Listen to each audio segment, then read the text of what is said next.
Our series against Unicorns will be pretty exciting. We are 1-1 versus them. Unicorns of Love have obliterated Gambit. We are just playing better and better, and Unicorns are still being consistent. For the Unicorns of Love, up and down the entirety of the split. We usually struggle in best of ones, but in best of fives, I think we have the edge. It's a shutdown as Vardags picks up Pinoy. Edward, he is going to go down. Gambit, they just found that on switch, going to that 7th-game winning streak. Oh, that's a great stun by Cambo shot. Great engage. Everything they do, and we can adapt to it, I think we will have the edge over them. The Nexus is going to fall. Gambit Gaming have done it. The Unicorns level won't be able to match our level of play.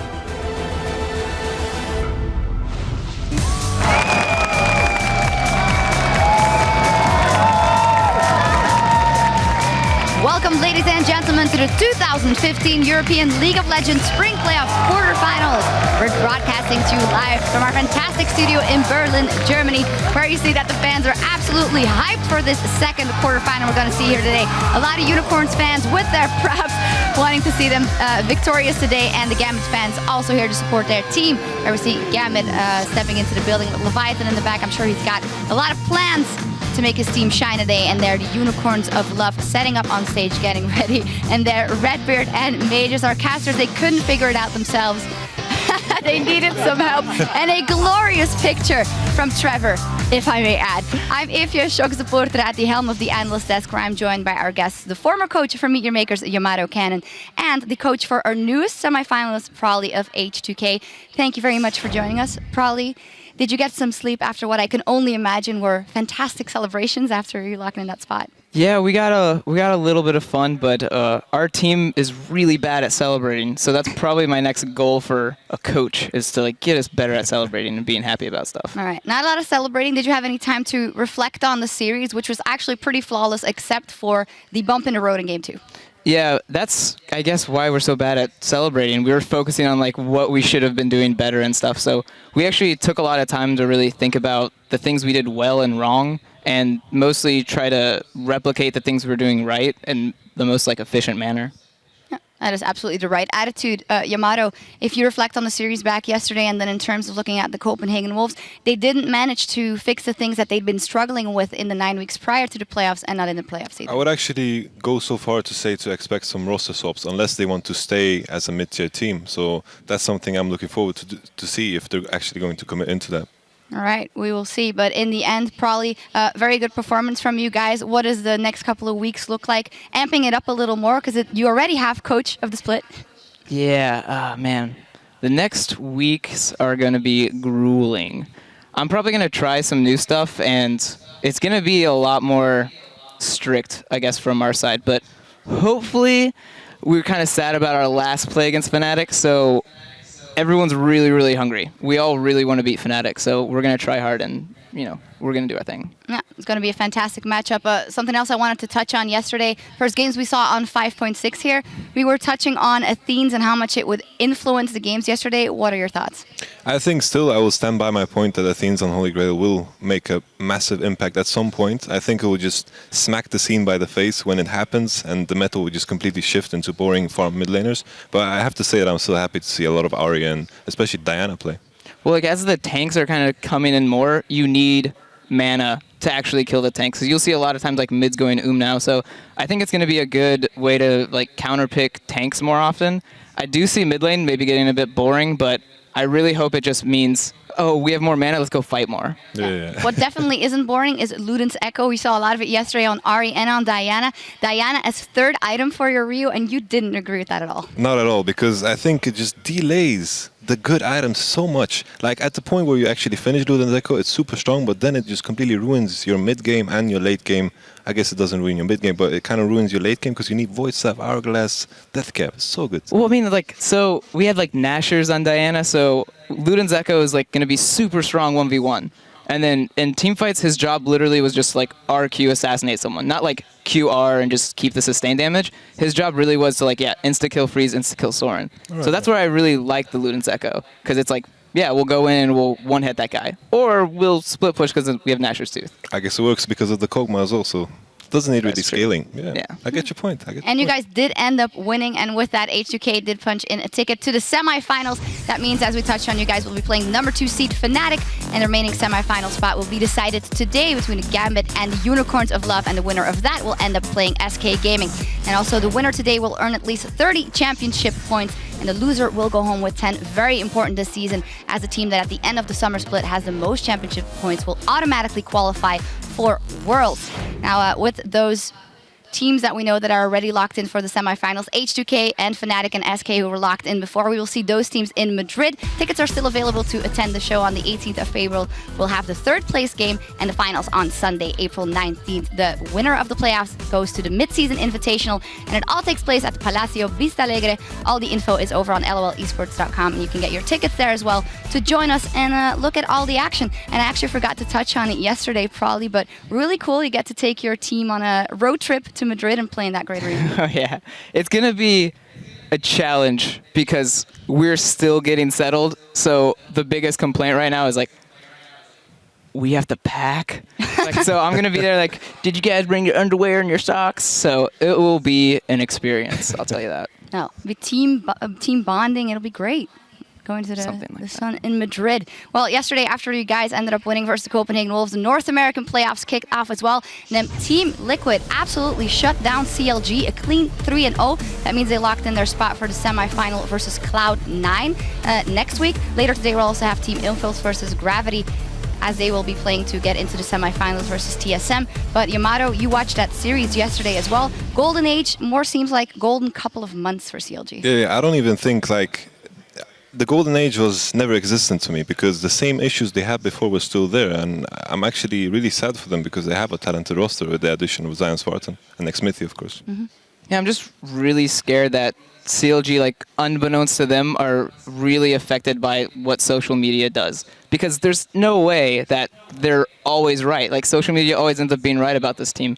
And I think it happens to be, yeah, they read it and it, like, subconsciously changes what they do. I don't think they can really shake off, you know, what the public says. Self-fulfilling prophecy, as you will. Well, too bad for CLG, but the second NALCS quarterfinal will take place immediately following our broadcast here later today between Team Impulse and Gravity. Now, I'd like to turn to you guys and have your opinion.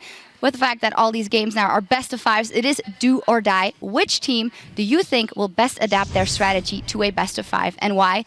Probably, I think you got pretty good strategy in best of fives. Yeah, we have a pretty nice 3-0 in all three of our best of five so far. So we will have to figure out what to do for game 4 and 5 if that ever comes up.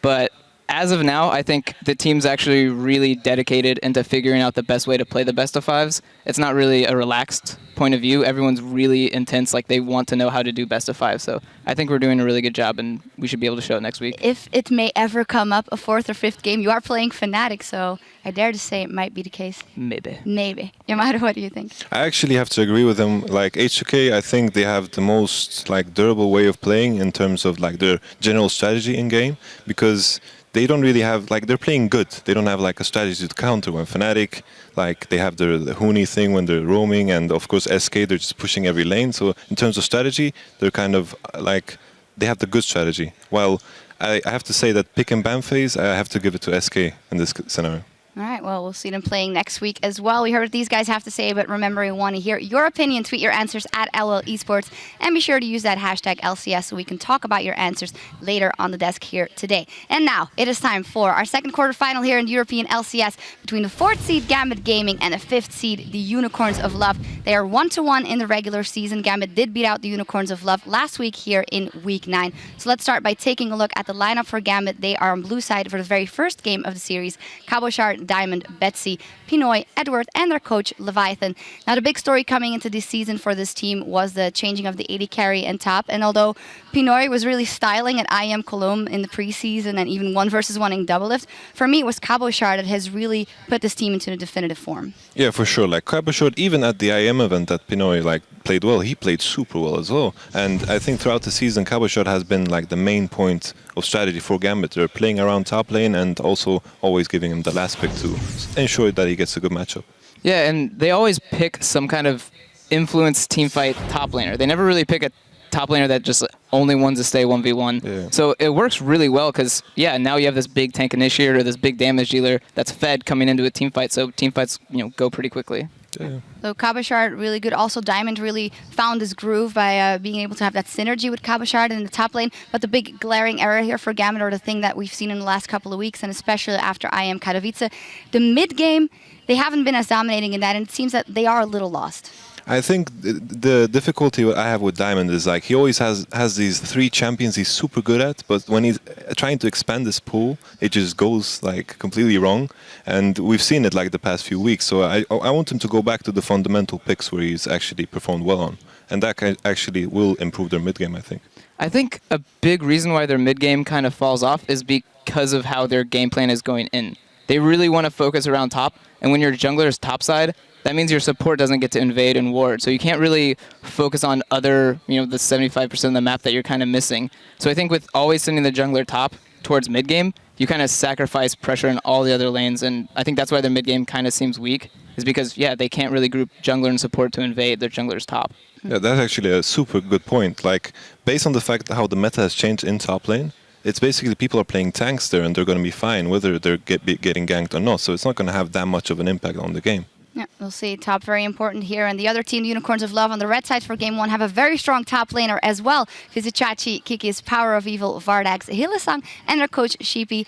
Different issues for them, or not issues, question marks for us as they came into the LCS from the Challenger scene, is they are quite aggressive in their playstyle, and they have some off-meta picks, and it actually resulted in a very inconsistent season for them, beating teams above them, actually 67% of victories against teams that are placed higher than them, and 25% against teams that are under them.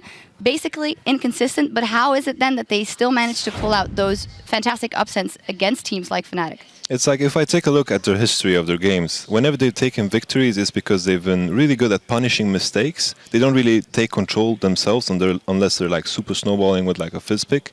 But they're really good at punishing mistakes. When they actually happen, they usually take games home. And also they have like this goofy like ban and pick phase that could completely go either way. But now I feel that Gambit should be prepared for it. Yeah, I think Gambit does have a pretty solid game plan, but the scary thing is, so they have such a good win percentage against, better teams. So if they go 0-1, does that mean they're going to go 3-0 after that? Like, I wonder if they start winning, they'll like fall off and lose, but if they lose in the beginning, they'll come back later in the series. Yeah. We'll see. When they qualified for LCS, they were down 0-2 and ended up winning the series best of 5 as well, so they got that in their back pocket. We already touched on the top lane, and that will also be our featured matchup in this one. Both LCS rookies, Kabashard and Vizicachi, but they've made such a mark. How do you compare them in style, and who could get the upper hand here, Jacob? I would actually say, like, just based on the meta right now, I would have to give Vizicachi the edge because we've seen him perform well on champions like Maokai. It feels kind of out of place for Kabashard to play Maokai, so I'm expecting Maokai bans on red side for Gambit.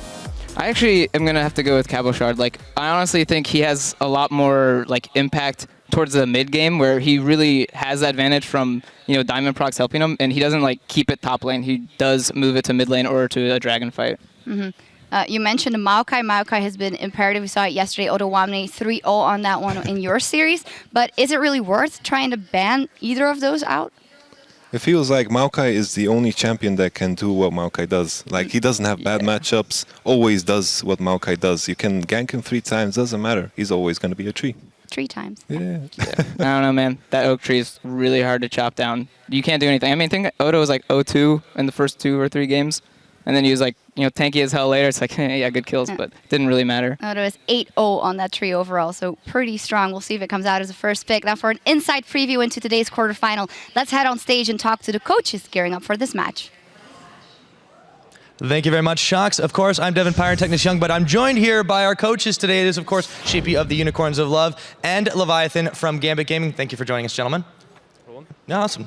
First question, though, I want to ask you guys. You met pretty recently, back in week 9, and obviously, Gambit, you got the better of this one. So, any takeaways from that game, Sheepy? We played it really strong early. We went like 3-0 ahead, and then we did very weird stuff. And their jungle and made a horrible tower dive top lane. And we talked about this, about our communication, and we feel really confident heading in the best of 5. All right. Any thoughts on that one, Leviathan? That was just business as usual. That's just Gambit game. Like. Oh. Well, all right. Now, I want to ask you guys about trying to prep for this matchup. This is obviously some higher stakes. You got a best of 5 coming in here. It could go all the way to the end. We'll see.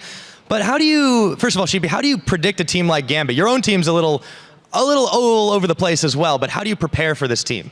I have to prepare every day for Unicorns or for our practice, so preparing for Gambit was not that hard. But overall, I think that they play a very singular style, and we try to counter this. And same question to you, Leviathan?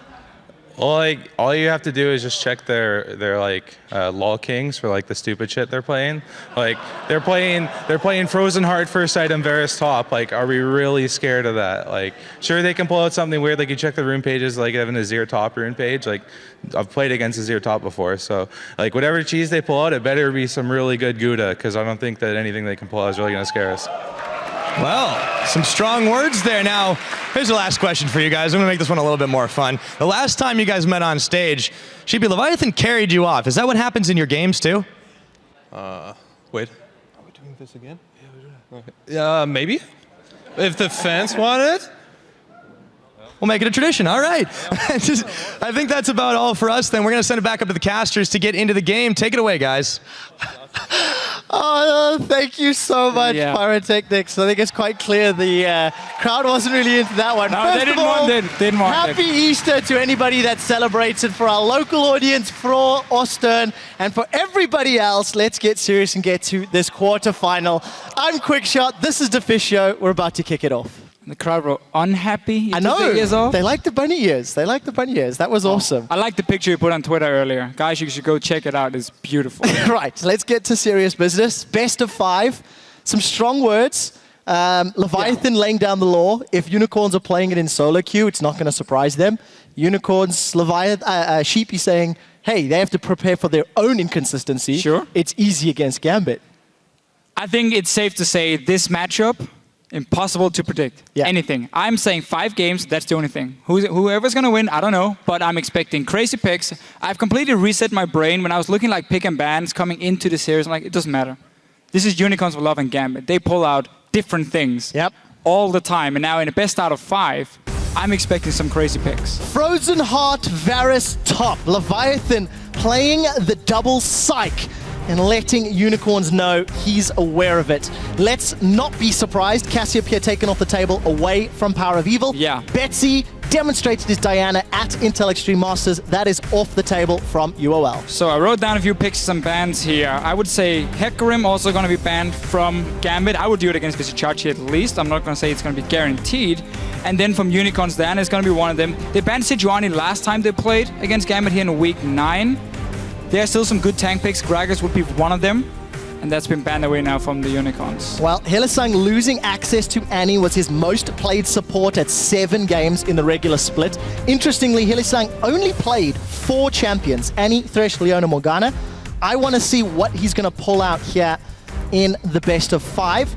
We did see that Gragas taken away from the jungle. Nidalee off the table for Kikis. It was Kikis that debuted in the LCS, and as you mentioned, the Power Pony's still there. It is still there. Obviously been very impactful in other regions. Yesterday, the Wolves tried to play with it, but didn't really manage to use the teleports properly. But Nidalee here was also the pick Kikis had in week 9 when they played each other, and he was very aggressive. I mean, these two teams here are so close to each other in terms of the way they play on the map. The two junglers both love to invade on each other. They love to have early ganks in the solo lanes, and therefore Nidalee has been taken away.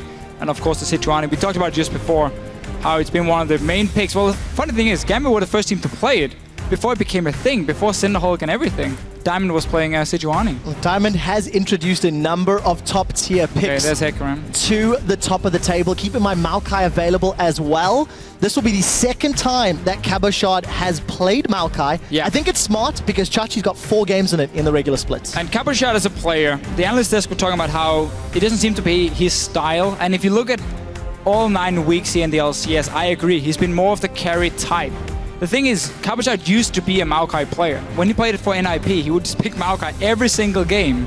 So he clearly knows everything about the champion, and it doesn't even matter if you're a carry top laner, and you don't need a carry anymore. A tank is enough.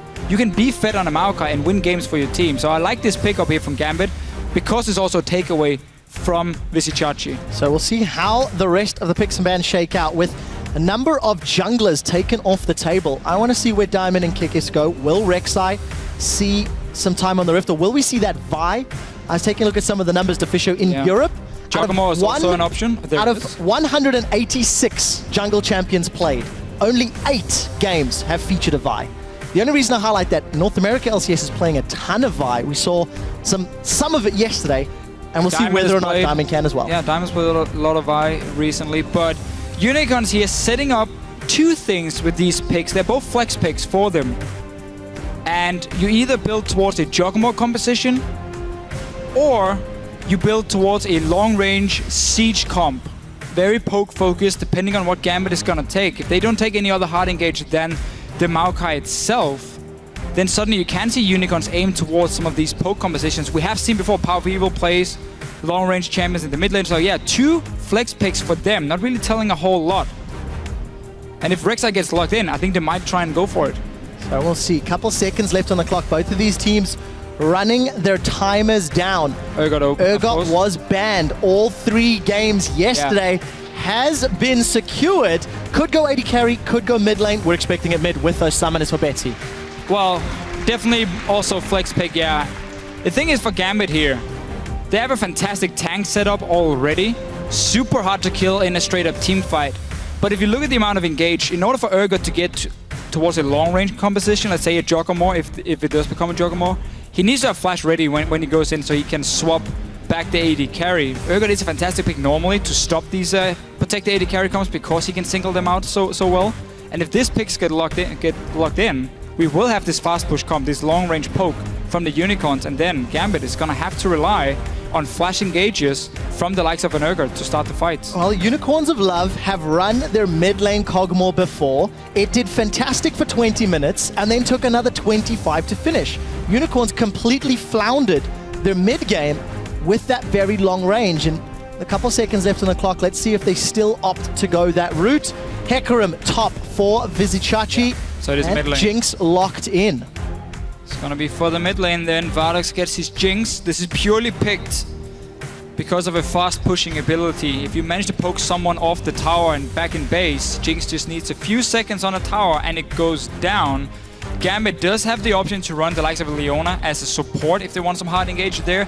Thresh is okay in this situation as well. But they're gonna have to look, I mean, they can see everything Unicorns are doing now. They know exactly what they have to deal with. They know they need enough engage to always force fights and single out these 2 immobile AD carries from the Unicorns. There's only one Black Shield. So one of the AD carries will be caught out by the likes of an Urgot and swap back.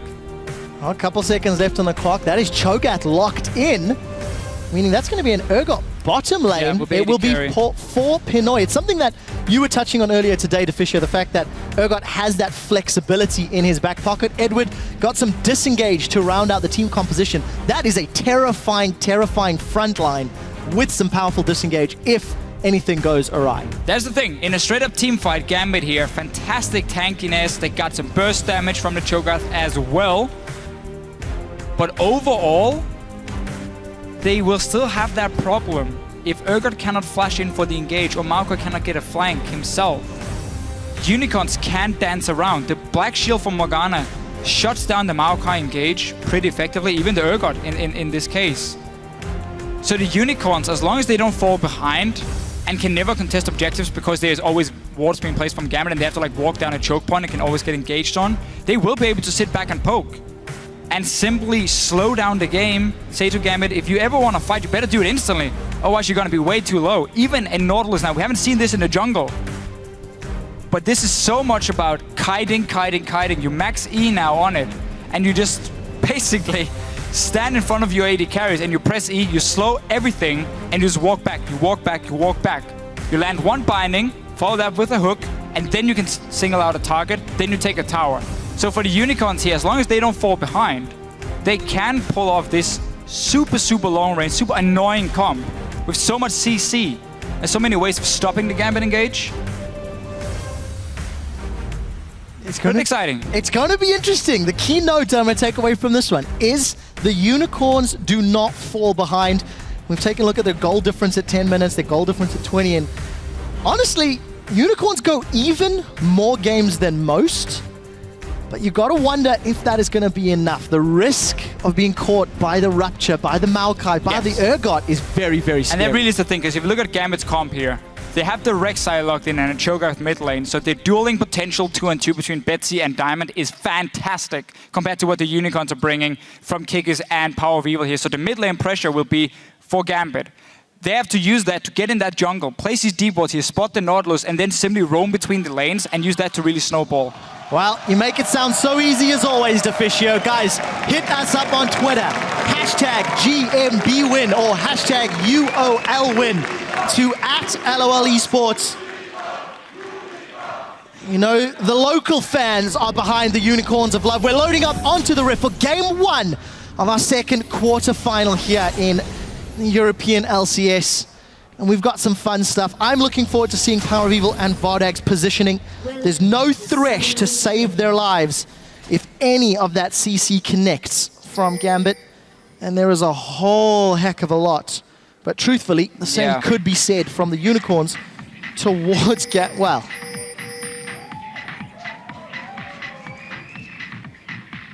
If you could see us, guys, we're busy dancing, I promise. Oh. Boring, man. Betsy turning down the music. Guess they got to stay focused for the quarterfinal, right? So, Gambit going for an invade here. They want to place a few deep wards to try and spot where Unicorns are sending their lanes. In this situation, Maokai does perfectly fine against Hecarim in lane, simply because Hecarim is spamming his Qs so much, proccing that passive from the Maokai over and over.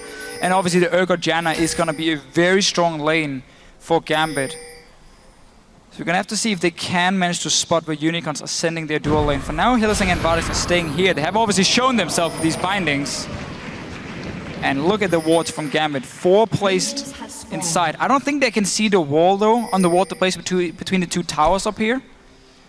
That shouldn't really be an issue for Unicorns unless they swap to the top side. So we'll find out what the Unicorns decide to do. Nothing. They can just farm. I mean, Morgana Jinx can sit back and play the farm fest in this situation here.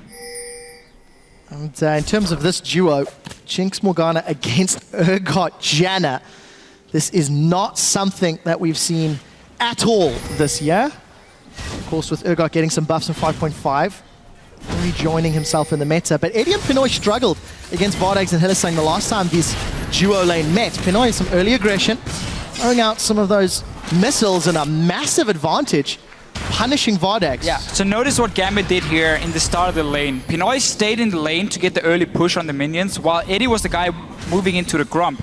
That stopped Unicorns from even trying to start it, and made them also get late down towards the lane itself. So Pinoy already had the first push going. He was standing in a good position to start trading. And obviously you don't want to take these level 1 trades against an Urgot, just spamming Q auto attack on you as a Jinx. Poor start for Unicorns in this 2-on-2 lane, and it's going to be in full control for Gambit. Obviously, mana is going to be a bit of a problem for Pinoy, but once he goes back and gets that tier, that's going to be the first little spike for him, where he can really become a lane bully. And such a strong advantage against an AD carry like Jinx, reducing all damage, in fact, thanks to the Urgot passive. But strong start for Gambit, reversing their fortunes from the last time they met. It was interesting you touched on Eddie sort of interrupting the Grump. Eddie invades jungles in the majority of games that Gambit plays, likes to be a nuisance. And Diamond, with a typical Gambit style, we have seen this before. Trending top. Always putting focus on top lane. Gambit used to basically always focus on Cabo Shot, make him the big carry. The first gank, there's no flash on Chachi, remember? Well, he's thrown down the Ignite. Cabo Shot's burning away. Diamond gets the knockup. Red buff is available. Chachi is going to be low on mana. Diamond is going to burrow, flash forward, unburrow. 1 or 2 more auto attacks, and Diamond is on the board. Gambit with first blood. And Kikis, you can see the route he took. He started red buff, moved all the way down to the blue buff, so he wasn't in the river here around the Baron to clear the Skull Crab and get some vision for them. That allowed simply the roam. Let's see what happens now, because Kikis will get denied. Or will he? He will pick it up, or Power of Evil got it. But because Kikis started on the red side and didn't go for the river and clear that Skull Crab here to give the vision to spot Diamond coming top lane, there was nothing Visitachi could do once he was caught in the middle of the lane. And we know Gambit ganks that top lane. No way that can be a surprise for Unicorns. So well played by Gambit. Step 1, get an advantage. They Did lose control of that Scuttle Crab, and Kikis on this Nautilus just trying to get his way up to some levels. Pinoy low on mana, not yet backed. Still got some potions to play with. And the CS lead he had earned against Vardex has been equaled out. Oof, so much damage, but no connection from that Noxian Crows of Charge. This really started at level 1 for the Unicorns when they came down late to the lane and Pinoy were already in such a good position. And obviously Urgot is a fantastic early AD carry as well. Diamond, he's still around the top side. He gets this one. Then Gambit controls the river, meaning Visichachi can never push his lane. He has to sit back at his tower, otherwise he's gonna get ganked again from it. So Unicorns, despite knowing that Diamond loves to gank to top lane, didn't do anything to try and get some deep wards down or deep vision to spot this first gank, and has paid the price. Kick is obviously gonna be spotted now. Pink ward and the tunnel. Well, Pink ward still alive in the bush. Kikis did not check it. We did see a few moments ago that Pinoy backed, has picked himself up that early tier. Gonna start charging up, and Eddie's just giving us a bit of a walk, trying to save as many CS as possible. Yeah, pretty cheeky. Now the fun starts for Urgot. When you got that tier and you got enough mana to just keep poking away, it becomes really, really fun to play him and super annoying to play against him. So Chachi has moved a little bit away from his own tower, and he's ganked again. Well, let's take a look. We do see the connection from Kikis. His tower hits onto Cabashot. Cabashot down to 200. Diamond gets a knock-up onto Kikis as the Chilling Smite will keep Kikis in range for a moment or two longer. But the Riptide doesn't connect further, and Unicorns of Love defend Visichachi's life. He's sticking around, though. This could get risky. Yeah, let's see. Kikis is here as well, but he's spotted from the ward. We have to remember, Nautilus is a very weak early duelist. He does not want to fight a Rek'Sai. They're going back towards Visichachi. Oh, Diamond gets the knockup. That's another kill. Diamond is under attack from the tower, though. His Kikis will be the next focus. Another knockup. Few more hits should do it. The minions and one more slam. Cabashot with a double kill, 2-0-1. And this right here is the reason we don't see a lot of Nautilus being played. He's so weak in the early levels, and also because he's maxing E to become more of a kiting machine, he has very low damage in the early game. Normally you need that shield, you get a few ranks in it early, and you have some decent auto attacks while it's up. But in this case, it's max E after the changes.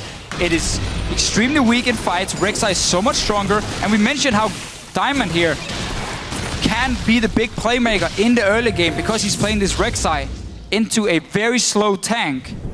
And because Unicorns again are giving up the top side of the map in terms of vision, they get in some very bad situations and are now being completely punished. So Fisher, in picks and bans, you said you can get a Maokai fed and still win games. 2-0-1 before 10 minutes. Cabashot is sitting pretty. And honestly, this is not surprising at all. Gambit have been camping for Cabashot for multiple weeks. That is the surprise. It got them into the playoffs. What's surprising is Unicorns did not prepare for it. Exactly. Did not play around it. Maybe Unicorns just underestimating the amount of time Diamond's going to spend up there. And also, Nautilus here was the last pick. That is picked into a very passive mid laner that needs a lot of time to scale up. You need level 11 here for Power of Evil. You need to stack up that tier before you do anything. So Nautilus is not going to add anything in the mid lane. Top lane, Hecarim obviously needs to win his laning phase to become super impactful in the map, in the game, but he's not running Flash. So against a heavy CC laner, it's easy to basically lock him down and set up ganks. So when Gambit locked in that Rek'Sai, they got all that early pressure and they've been using it so well. Now Betsy's roaming, Diamond is joining as well. I mean, we might just try and dive him again. Oh, looks like there is some backup from Kikis and not really a lot of minions to work with on that top lane. So unfortunately the roam has not paid off. They should get themselves a pink ward for the troubles. Yeah, Diamond spots it. Talking about Betsy, we've actually not touched on this Void Monster matchup in the middle lane. Cho'Gath and Kog'Maw. And we won't talk about it because Chachi is being hit down by an oak tree. Diamond is going to burrow, unburrow, find Kikis, jungle on jungle, top on top. Dredgeline used to pull Kikis to safety. He does manage to get away for the time being. Chachi has got access to the onslaught of shadows. He's going to use it to try keep Cabashot under the tower. Down to 200 hit points. One more hit should do it. And it is the Prey Seeker. Now in the bottom lane, Hylissang is going to be able to take out Pinoy. We didn't see how that setup happened. But Hylissang with the soul shackles and the level 6. That's a flash away from Edward, dodging the Super Mega Death Rocket, but Unicorns on the board in the 2v2. Yeah, so very important to get a kill in the bottom lane. No idea why Gambit got in that situation down there. You're winning so hard on the top side of the map. Just farm bottom lane. You don't have to go for any kills if you're Pinoy and Eddie in this situation. Let's see it again. They're trading in. They have ulti on Pinoy. Just managed to get in range to swap Vardax and just trades. Gets blinded. Simply just look at the CC. Chain CC from the Unicorns. Gambit being caught out here and really just farm. You're winning so hard on the top side of the map. Don't have to do anything. But what you have to notice as well, whenever Diamond is ganking the top lane, mid lane is always being pushed by Betsy. So he's always running before Power of Evil towards that top lane when the dives happen. Which simply means even if Unicorns are there to counter gank with Kikis, it would be a 3v2 situation in just a matter of seconds. And that's what we talked about, how when you pick these super slow laners, and you also have a tank jungler that can't do anything in the early game, you surrender the entire map on one side. And in this case, it's been the top side, where Gambit is just taking full control through mid lane, jungle, and top lane. Well, taking stock of the situation, Gambit 4 kills up. They've got the first tower. They've got the dragon under the belt, secured by Diamond. And with the exception of a small misstep by Pinoy, everything seems to be going to plan. Small advantages in CS across the board. Righteous Glory already completed for Cabochard, so the ability to jump onto these very immobile AD carries should be made easier. As long as Cabochard can find the right TP, it will be coming off cooldown in a moment or two. Hylissang, Soul Shackles comes out. Eddie's gonna knock him away. But that's ultimates traded. Not the end of the world. Hylissang and Edward battling over this pink ward. Eddie doesn't mind too much. Basically, his only target in a fight is going to be the Hecarim, just trying to knock him away when he comes in. Otherwise, he's going to have these 4 bruisers or tanks who's just going to keep walking forward and trying to catch the back line of Unicorn. So in that case, the Janna is not going to be too useful with the ulti. It's purely just to stop Visichachi from getting in himself and obviously buffing up the damage of Pinoy in these fights here. Diamond now for the first time around the bottom lane. He doesn't really need to do anything down here. Already gotten 2 kills and 2 assists on top side. I think that's a pretty good start. Yeah, decent and enough. Also why, I know everyone's talking about tank junglers, Cinderhulk OP, Rek'Sai, Nidalee. These early junglers, they are still very, very strong because you can make these plays early game. Especially when you get all the ganks. Pinoy once again eats himself a dark binding. Hylissang and Vardax come up better in a situation. We do see Pinoy trying to go up to this mid lane. Kikis is now caught out. Diamond forced to flash away. The tick from the Gromp is not going to be enough, but the ignite from Betsy will. Power of Evil flashes into the Wolfcam. Cabochard follows. Arcane smash into auto attack. Now, we do see Chachi plus Hylissang in another 2v2, but Chachi's low, Chachi's down.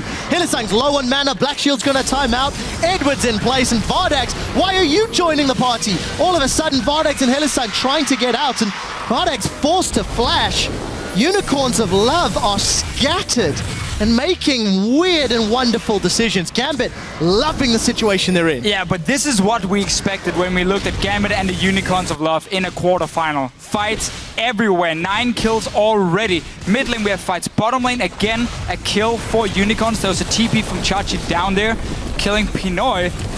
But it doesn't really matter for Gambit because they're winning so hard elsewhere on the map. This mid lane tower is super low already. Top lane obviously died long ago. And Kikis, he's still trying to deal some damage, but it's not going to happen. While Gambit are in a great position, we're going to get a replay of the bottom lane fight. Yes, second time Pinoy now gets caught with a binding that starts the whole fight. TP comes in from Chachi. But while he's TPing to the bottom lane, look at the mid lane here. You can see how Power of Evil and Kikis are fighting 2v3. So he has to get that 1 kill, but this benefits Gambit. Because they already got Kikis down, they're going to get Power of Evil as well.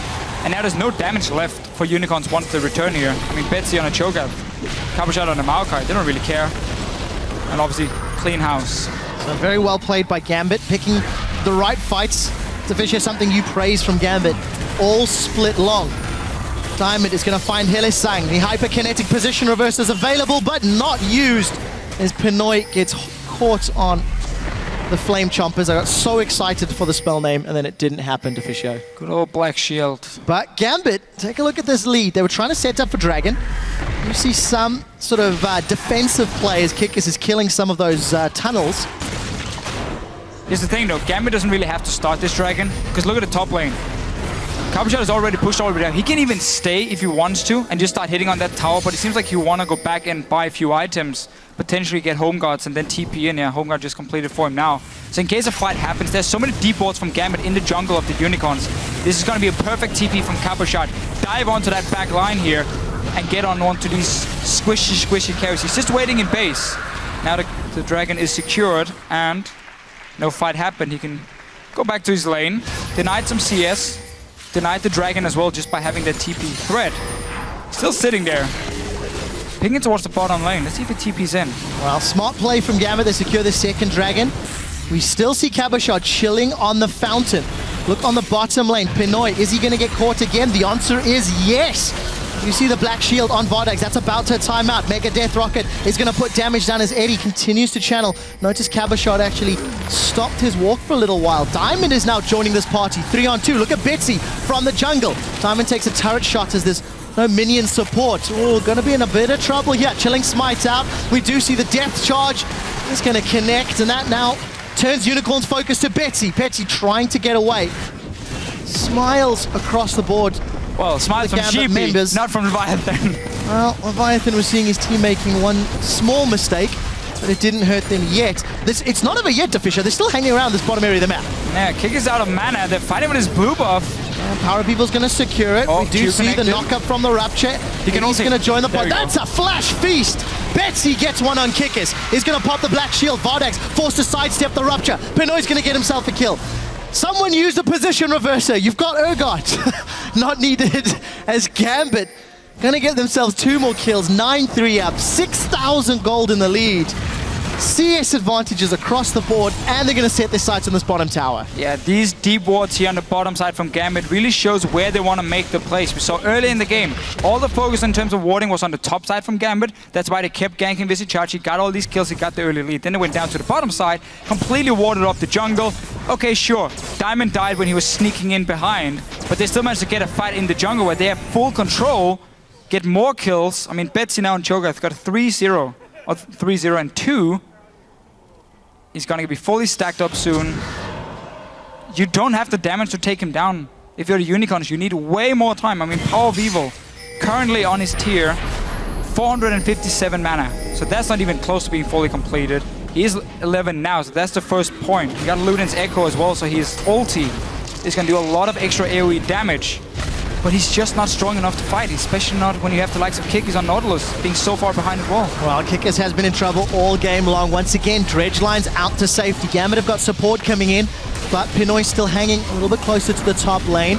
4 members of Gambit on the red buff. Vardags not with the team. Rupture connects onto Helisang. Betsy is looking for the feast. Eats a dark binding, which means he can't get in range.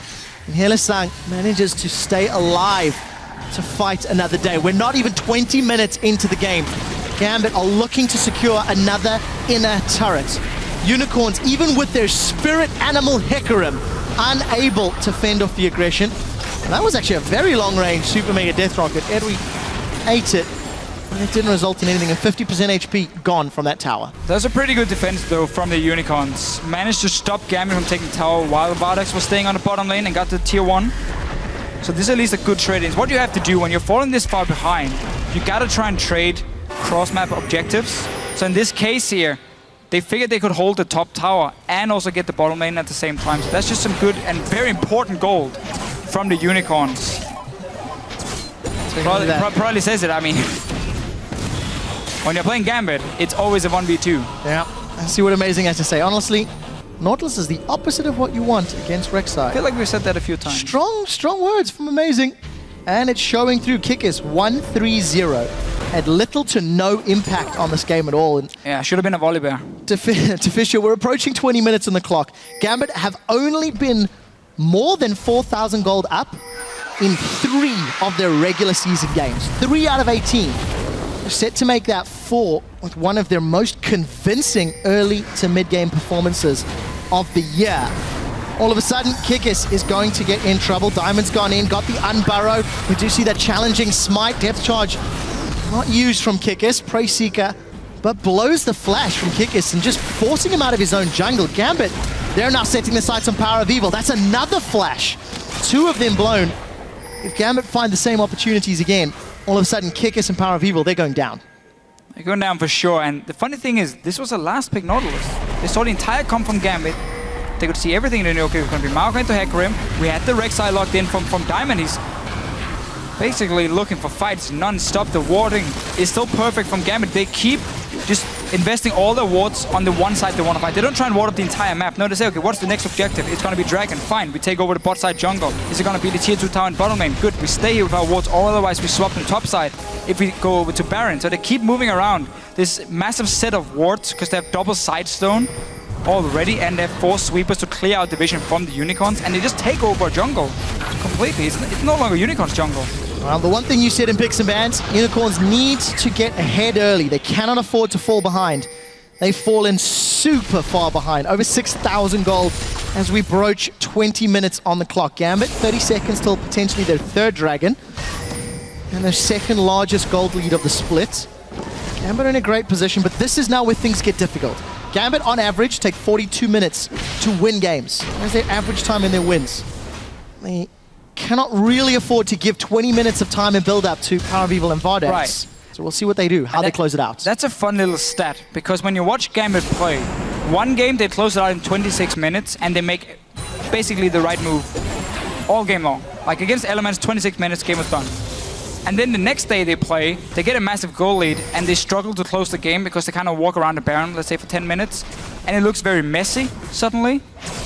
If Gambit keeps playing like they're doing now, we're going to look at the one, you know, the same style as against Elements, where they look very clean, they know where to push, they know how to get these objectives. They don't care about losing this tier 2 tower because they're getting a 3rd dragon, so that's going to be the next goal for them, go towards the 5 dragons and 4 unicorns to fight. So the trade, top tower for dragon. Betsy and Edward getting some damage on the mid-inner turret. Diamond secures that one uncontested. Pinoy getting some auto attacks onto Vardax, and honestly, that's a lot of damage from those Acid Hunters. This is the jungle that we have declared ownership from Gambit. For Unicorns, yes, they are extremely far behind. They cannot afford to get caught out of position.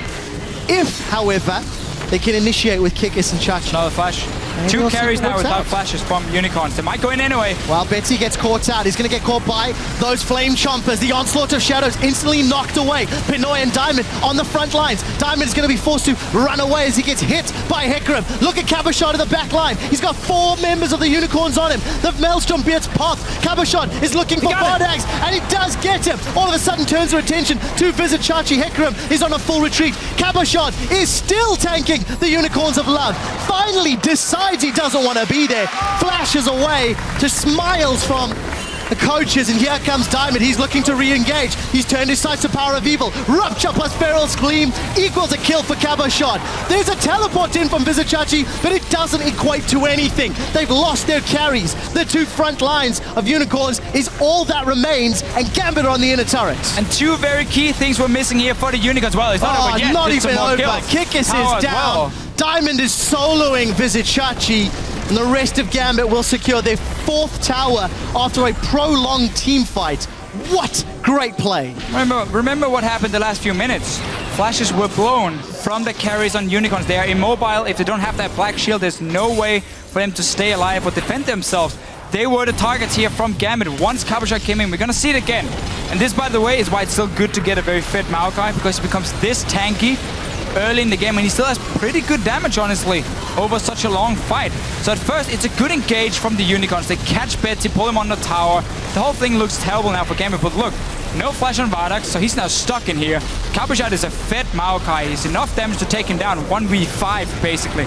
Next one, wait for Diamond to return, and then we look at Power of Evil, who also had to use flash just 2 minutes ago, so it's not ready for the fight. No black shield. Diamond coming in, look at your minimap, follow him all the way up. Behind Power of Evil, no way for him to escape now, because there's no flash. He's dead. Unbelievable play here. Chachi decides to TP in, but it doesn't equate to anything. There are simply no carries left to fight with. And actually look like the Captain Surprise. More damage than the rest of Unicorn's team fight. We're still going to Fisher. I mean, it's just more kills. Now it's cleanup time. Alright, so Gambit figured there's no dragon, there's no bot lane tower or tier 2 tower. We don't care about bot lane now. Let's take this massive package of wards and go towards the top side of the map. One tier 2 left, that's the top one. Baron is also going to be an objective very soon for them to force another fight. So by taking over this jungle, which should be the next goal for them, once they go back and get a few pink wards at least, they can completely control topside jungle, control Baron at the same time, and once the wave hits on the top lane tower as well, it's already down to 50%. That's going to be an easy target for Gambit. So 25 minutes in, Gambit transition their focus to the top half of the map. They've controlled the bottom half and Unicorn's blue buff for the last 10, securing back-to-back steals. Dragons as bots, well. Towers. Absolutely everything belongs to Gambit. Any towers they've given up is because Gambit chose not to defend them in preparation for picking objectives elsewhere. Diamond was spotted by the ward, but he was spotting everyone thanks to Tremor Sense, and the rest of the team is backing him up, moving into the jungle. Gambit's gonna need some ping wards if they really want to take control of the map here. I mean, they're so far ahead, they can just play like this and still get the right fights. But once the tier 2 tower top goes down, then it becomes harder and harder because you gotta get into the base now, where there's a very short route between the lanes and of course the fountain for the Unicorn, so it's gonna be easier for them to defend. And then you have to play around that Baron. But seeing as Gambit doesn't have any pinks on it, it can be pretty risky. Starting it, there's always the chance of a jungler flashing in and stealing it. I'm glad you mentioned that.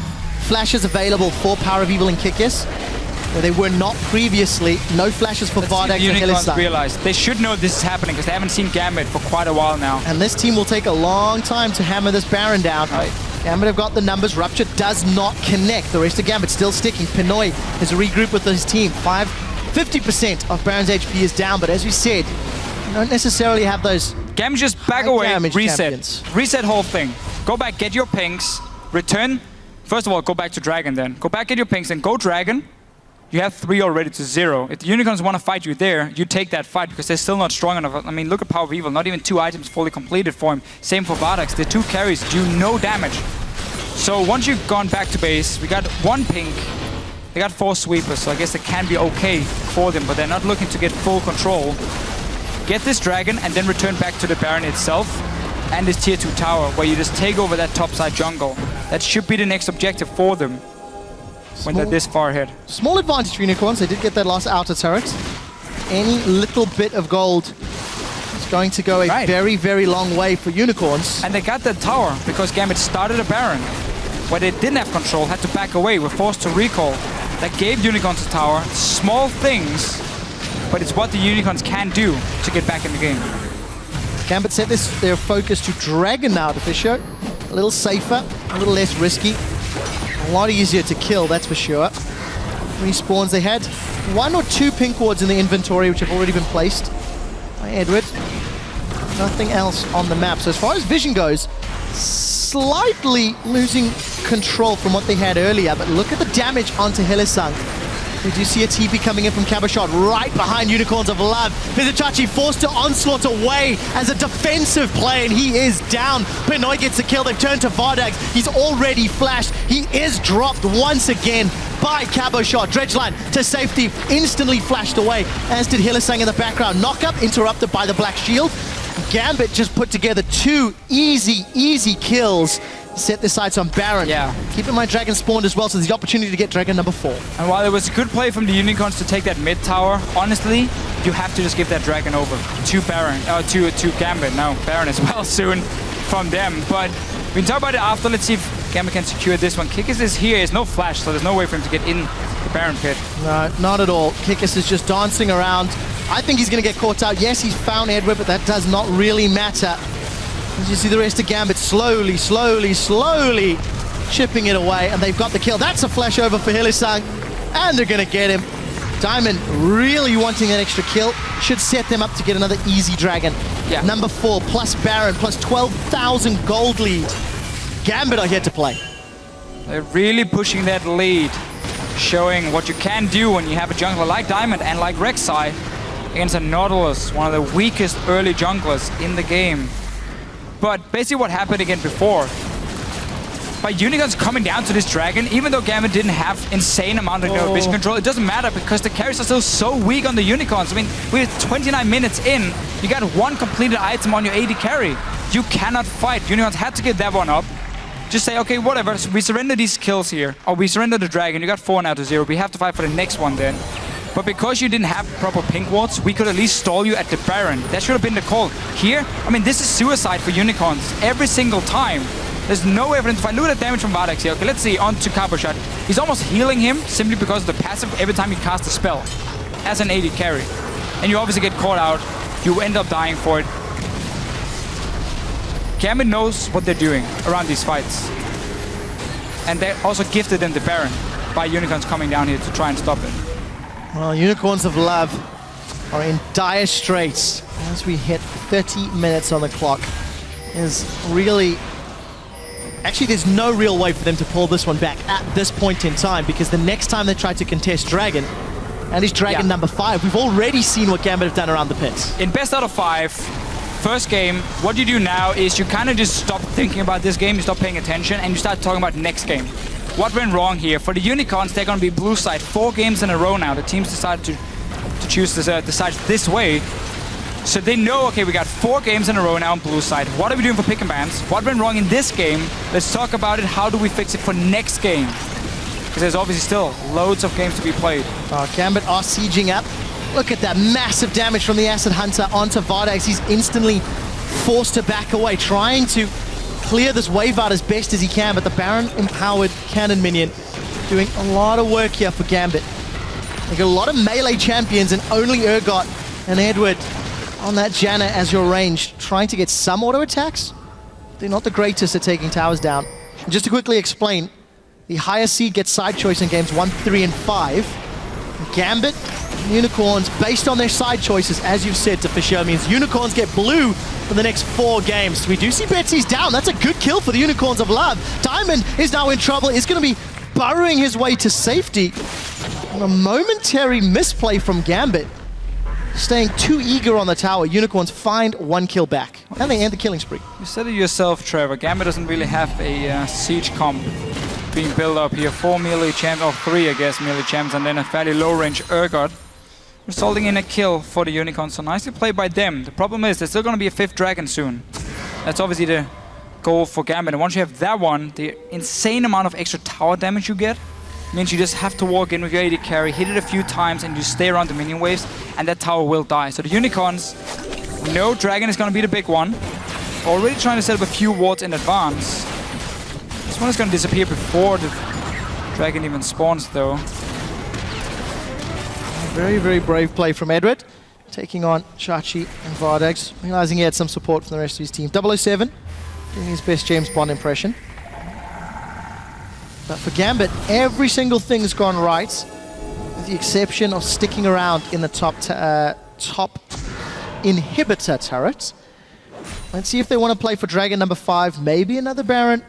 Use those side waves minions to help do some damage for you, because you've got to be very honest, it's going to take a lot of time, even with Dragon number 5, for Pinoy to solo kill a turret. If Unicorns can keep wave clearing. If Kog'Maw and Vardax are not pushed away, Kog'Maw and Jinx rather, we have to remember, though, is if Betsy lands a Q onto either Power People or Vardax, even on the tower, that's basically it. Because you can flash in and ulti on the Cho'Gath, and you nearly one-shot a carry. Yeah, talking about flash ulting, Pinoy, you need to up your game. We're 33 minutes in, and I've not seen a solo initiating hyperkinetic position reverser. It is arguably the best spell name in the game, and you're not showing it off. I am disappointed. Are you, Trevor? Yes! Let's see if Pinoy will do it just for you, obviously, not for Gambit. No, I mean, I'm calling him out. We'll see what he can do. Well, he hasn't really had to do anything this game, honestly. Because it's not been about the bottom lane for Gambit. They died twice in lane. Pinoy died twice in the lane. Deficient never is. Gambit is a team that plays around their solo lanes. That's true. Diamond tends to camp for Caboshot, and really, it's up to Caboshot and Betsy to help carry. And let's also be honest, it's a very similar story for Unicorns of Love. In terms of how these teams operate, it is very much about their solo laners getting the team ahead and then being the sharp spear point of any aggressive play. I really wish we talked about this before the game started, because when you then pick a Nautilus for Kikis, and you know it's about these 2 solo laners here and the jungle fight in between, you really don't do yourself any favor. I understand what he's doing for the comp. Again, Kite, loads of CC. Nautilus is one of the champions bringing the most CC in the entire game just from like 1 pick. problem is you got to get to that point. Gambit has never been punished.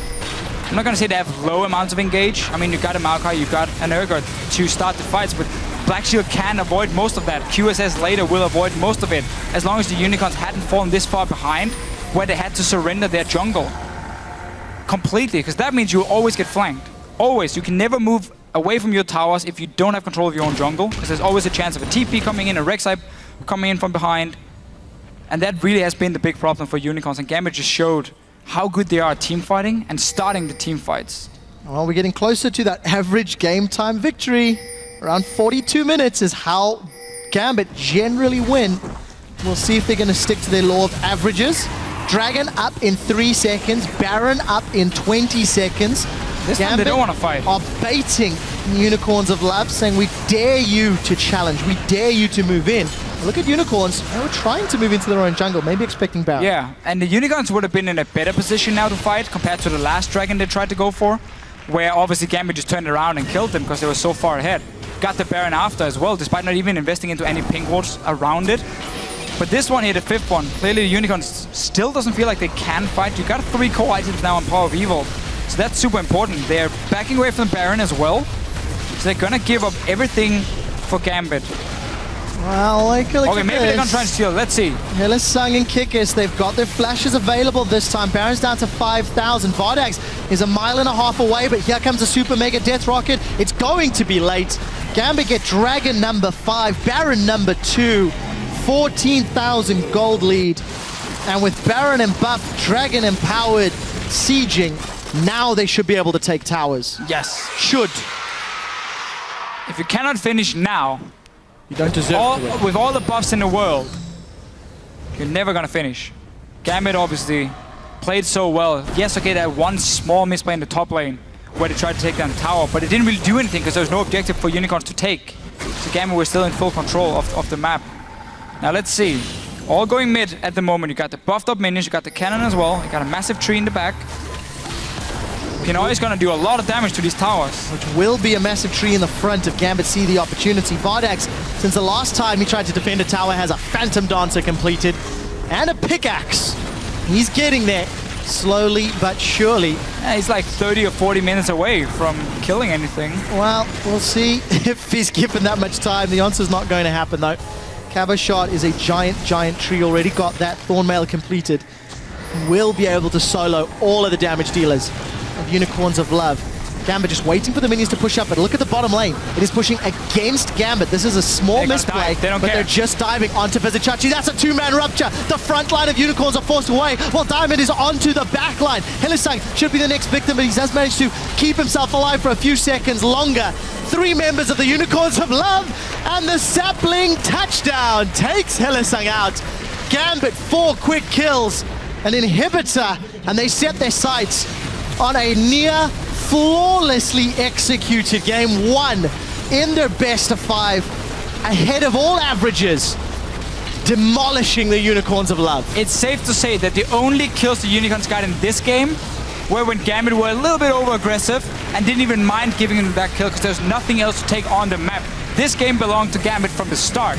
Champ Select with that Rek'Sai pick, the Maokai top lane into Hecarim as well, just to set up the ganks so easily, and the Nautilus reply from the Unicorns that did absolutely nothing. Diamond was obviously the big star in this game with his early ganks. Like everywhere he went, he would just get a kill for his team. But the whole setup was just so good at preventing Unicorns from going late game. And when you have these 2 hyper carries, immobile, squishy ones that need so much time to be useful, you cannot just surrender your entire early game in terms of your jungle pick then, if you want to try and do anything, unless you were expecting Gambit to just kind of sit back and farm as well, but they would never do that when they got the Rek'Sai pick. That's the thing about these early aggressive junglers now against the Cinderhawk tanks. When you play the early aggressive ones, you gotta make plays, otherwise you will get outscaled compared to the big tank, and that's exactly what Diamond and Gambit did. Exquisitely played by Gambit. I think Unicorns have to reevaluate their jungle top synergy, evaluate how they're going to handle that scenario, because in straight up head-to-head lanes, Gambit know how to gank for Caboshot. Oh, yeah. Hell, even in lane swaps, they know how to gank for Caboshot and get him ahead. It's been the story of Gambit all split long. It was picks, and then also, we just saw the small details here. First of all, Kiki started his own red buff, walked down to blue buff. He didn't go into the river and try and secure any vision for the top lane.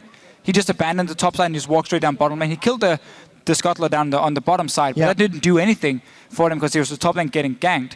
And then at the same time, mid lane, Betsy on Cho'Gath were just pushing it all the time. Just push into tower, and then whenever a gank was about to happen, he would walk out of the lane, walk towards the top side, and then there would always be at least 3 guys there from Gambit way before Unicorns could do anything. So the whole setup from these 3 guys were just perfect to camp that one lane where there was, of course, no flash on Hecarim. And when we looked at that mid lane, it was actually almost non-existent. Yes, in the mid lane. Look, in the mid to late game, Betsy landed ruptures. He got the ferals down that helped Gambit win the team fights, but it wasn't really the game-defining play, nor was that Cogmore.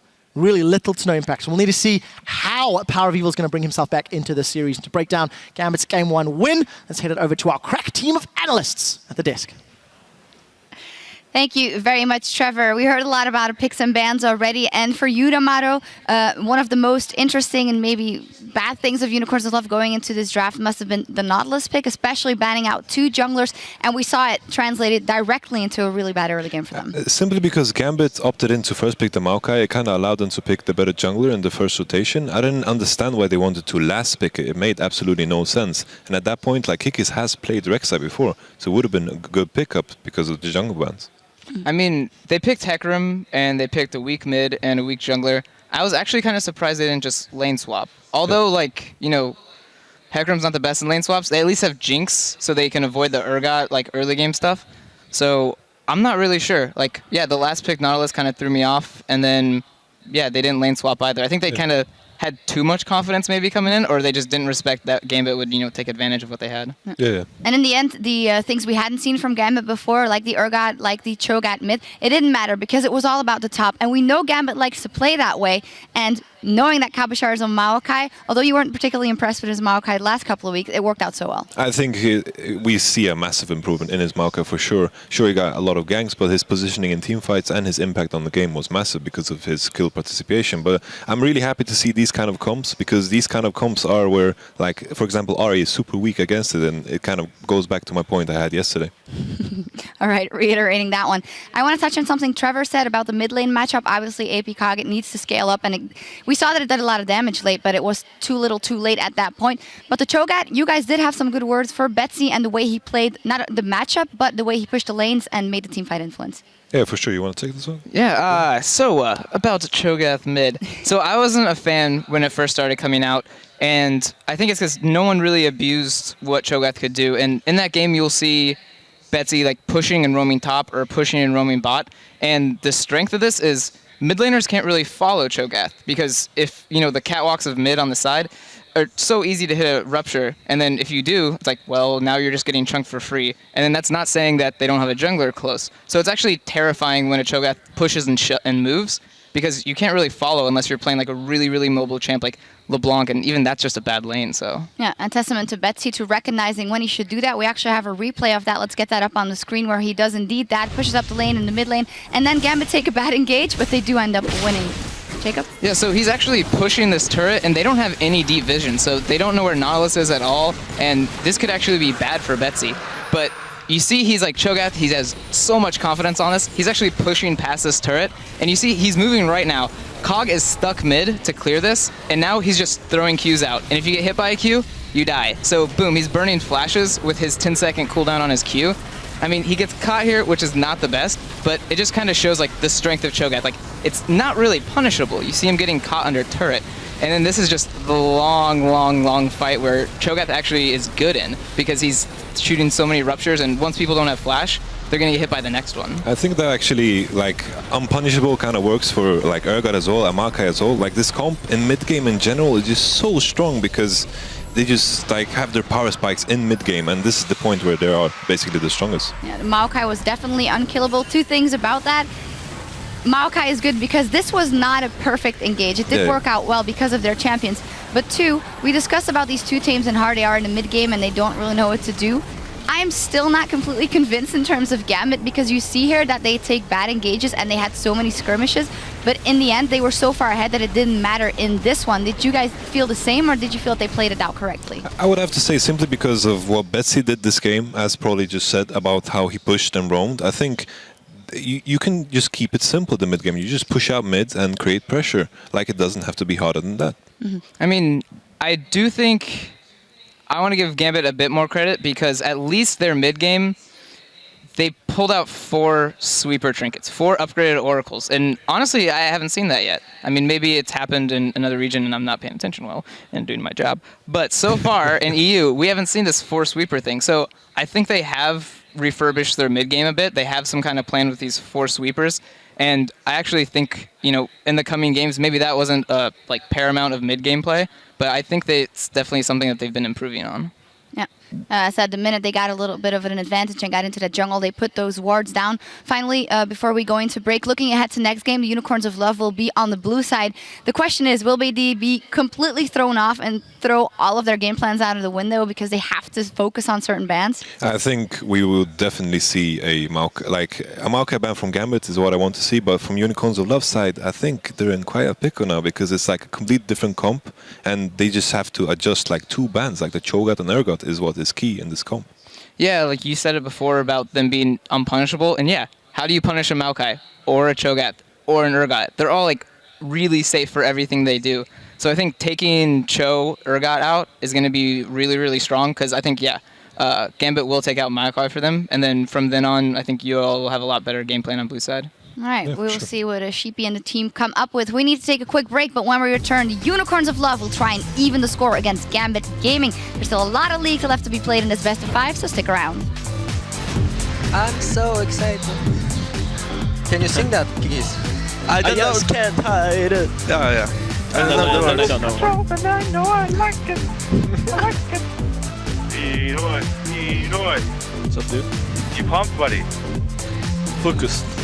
Oh, Diamond gets the knockup. That's another kill. Diamond is under attack from the tower, though. His kickers will be the next focus. Another knockup. Few more hits should do it. The minions and one more slam. Knockup from the Rapture.